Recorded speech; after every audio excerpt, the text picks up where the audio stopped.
This time on Cars in Motion, a little bit of service work. On this beautiful brown machine behind us. It's a 2000 Impala. It's brown.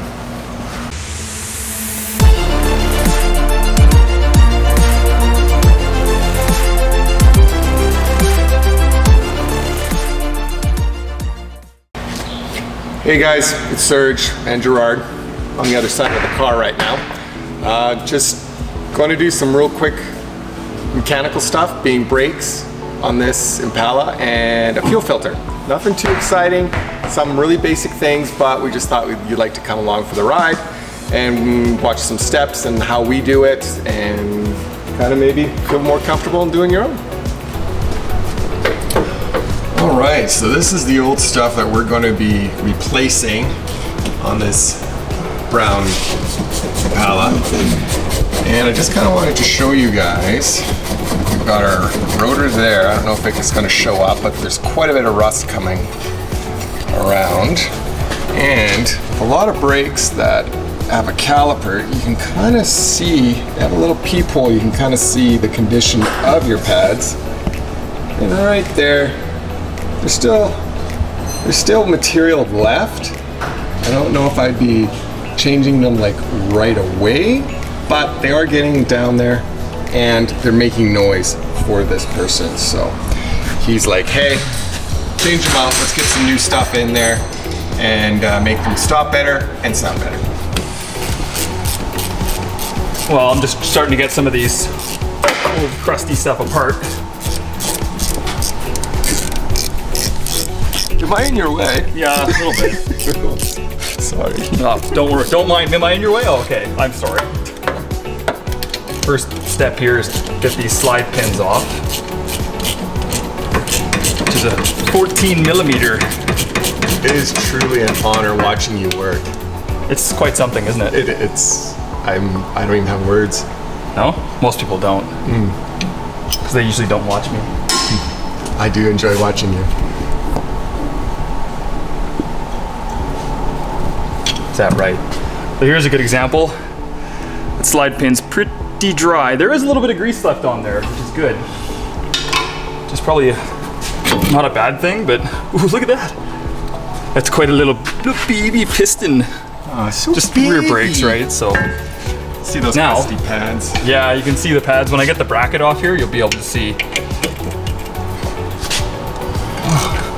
They're not torqued to 1,000 foot-pounds. That's surprising. That I like.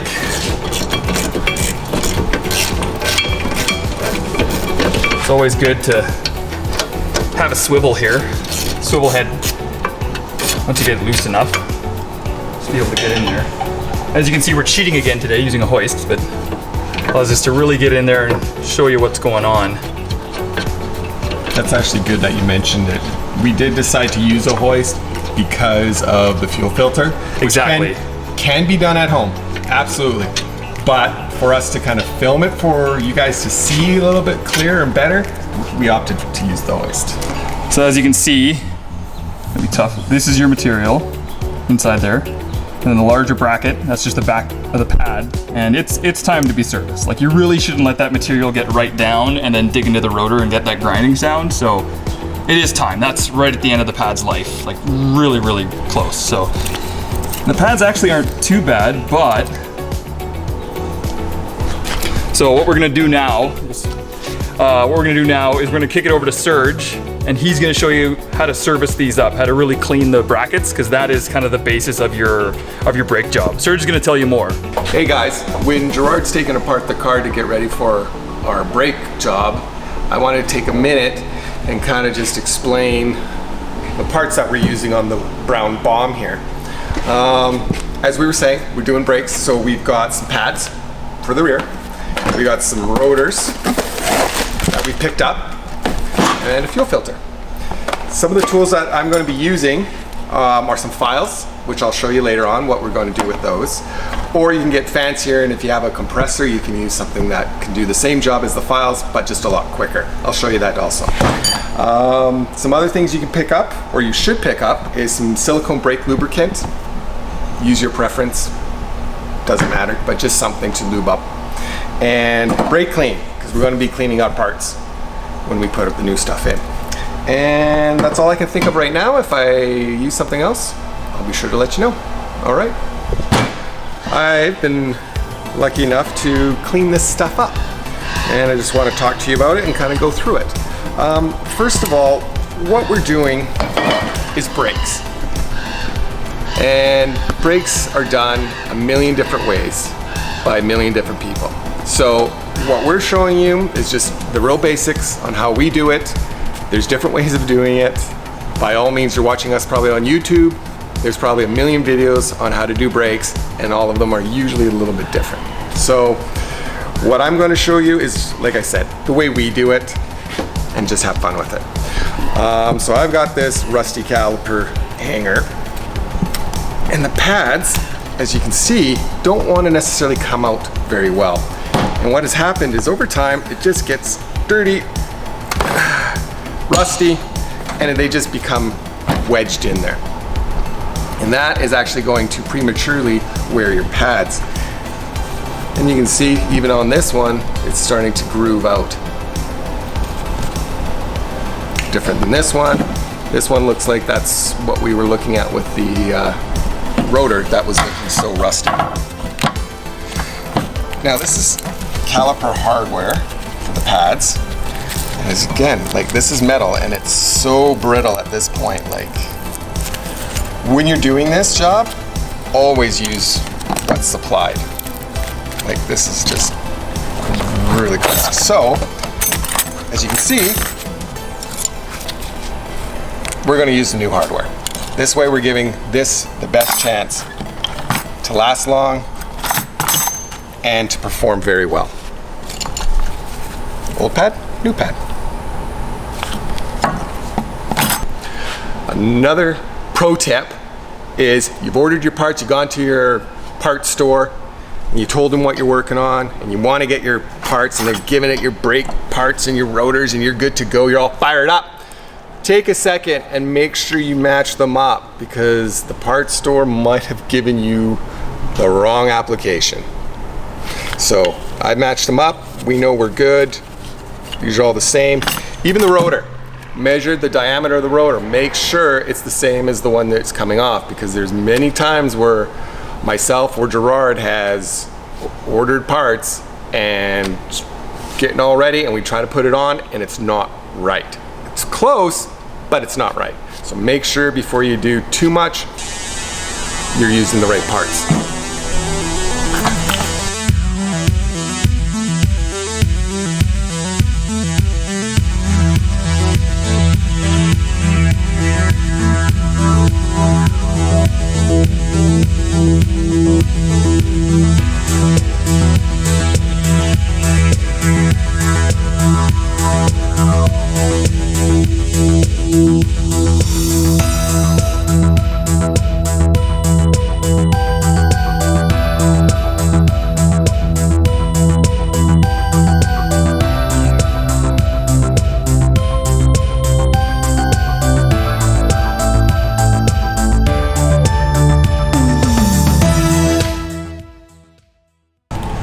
So Serge is over there playing with some brake parts, cleaning up some brackets. And like I said, we're doing a fuel filter, so we're gonna come in here. The Impalas have an inline filter right beside the tank. So this one looks like it hasn't been changed in a while. It's a little bit rusty, there's no date on it. Some shops like to put a date on it. Not a lot of shops do that anymore. So we're just gonna change it because we don't know the history. So it's a good service to do at least once a year on most vehicles, but you know, if you don't get told, you won't know. So it uses a threaded fitting on one side, and it uses a quick connect fitting on the other. So a little unorthodox, not what you see. It's kind of mixing old technology with new, but we're gonna get it done and we're gonna see what happens. So it's weird because GM used a 20 millimeter here, and it's good to have a line wrench on this one side because you really don't want this rounding off with a regular box end wrench. So that was actually all right. See how much it fights us on the way out. So you want to also be prepared for when you do this. Protect your hands and to protect your eyes, because there might be pressure in here and you don't want fuel spraying in your eyes. Trust me, ask me how I know.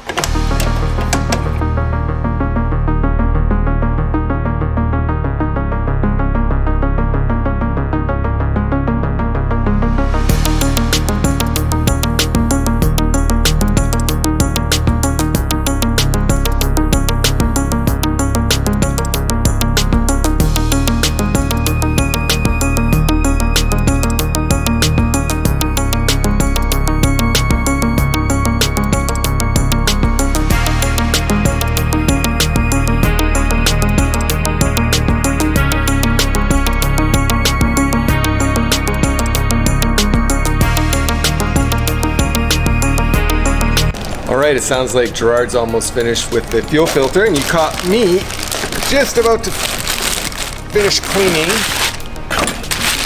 my last rotor. So, rotor, depending on what kind you buy, some brake rotors will come ceramic coated, and you won't have to do this process, but some don't. They come with an oily, right out of the box, out of the plastic wrapper, they come with an oil coat on them to help them not rust on the shelf. So what you have to do is you have to clean this really well. We're using our brake clean. Before it sprays up and gets me in the eye, which it has happened. And you don't want it to happen. Ask me how I know.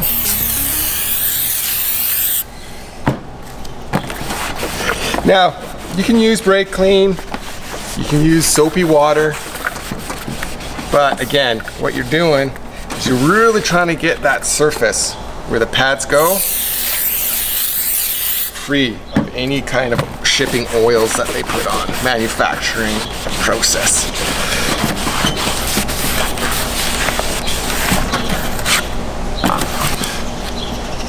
And that also goes for the inside, where the e-brake shoes rest.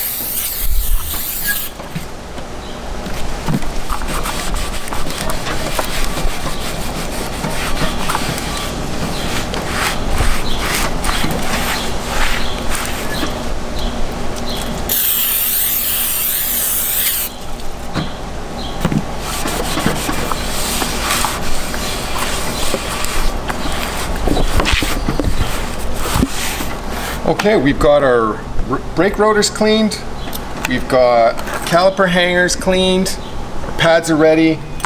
We're going to take this over to Gerard and get him to put them in. Let's go.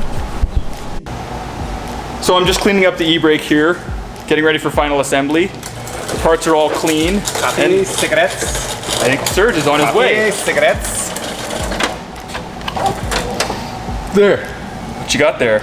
I've got your parts. Clean, Got a rotor. for you. Clean. Hanger. Some clean brake parts. Pads. Wow. Thank you, sir. Coffee, cigarettes. Now that I have my parts, we're in a rather unorthodox method, but that's fine. You're literally just reversing the process of taking it apart. So, Roy so graciously here got a rotor. Look at that thing gleam. Feels pretty good on the e-brake still, so. You don't think the e-brakes need to be adjusted? No, I don't think so. Okay, good. Some vehicles do need to be adjusted, but it's always a good idea to check it when you're doing something like this.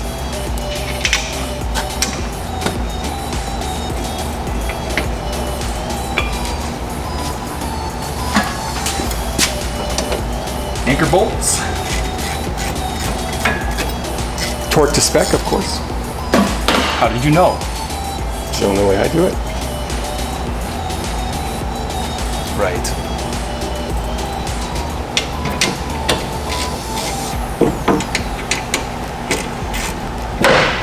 See that? It's torque to spec. So, next kind of what you want to do here, take your brake lube and apply a little bit to the back of the pads here, the surface where the piston's going to be touching the pads, And why is that? to keep down from vibration. Oh. Otherwise you might get a little vibration. The argument here is that they don't come this way from the dealer, but this is the way that it's done in the aftermarket. Trust me, it's a good idea. Then, onto your caliper. If you've pushed your piston back correctly, it should be as simple as sliding it over the pads, putting your slide pins in. Like what Gerard was saying, if you're at this stage and you're having a hard time getting your caliper over the pads, chances are the piston's just not pushed back far enough.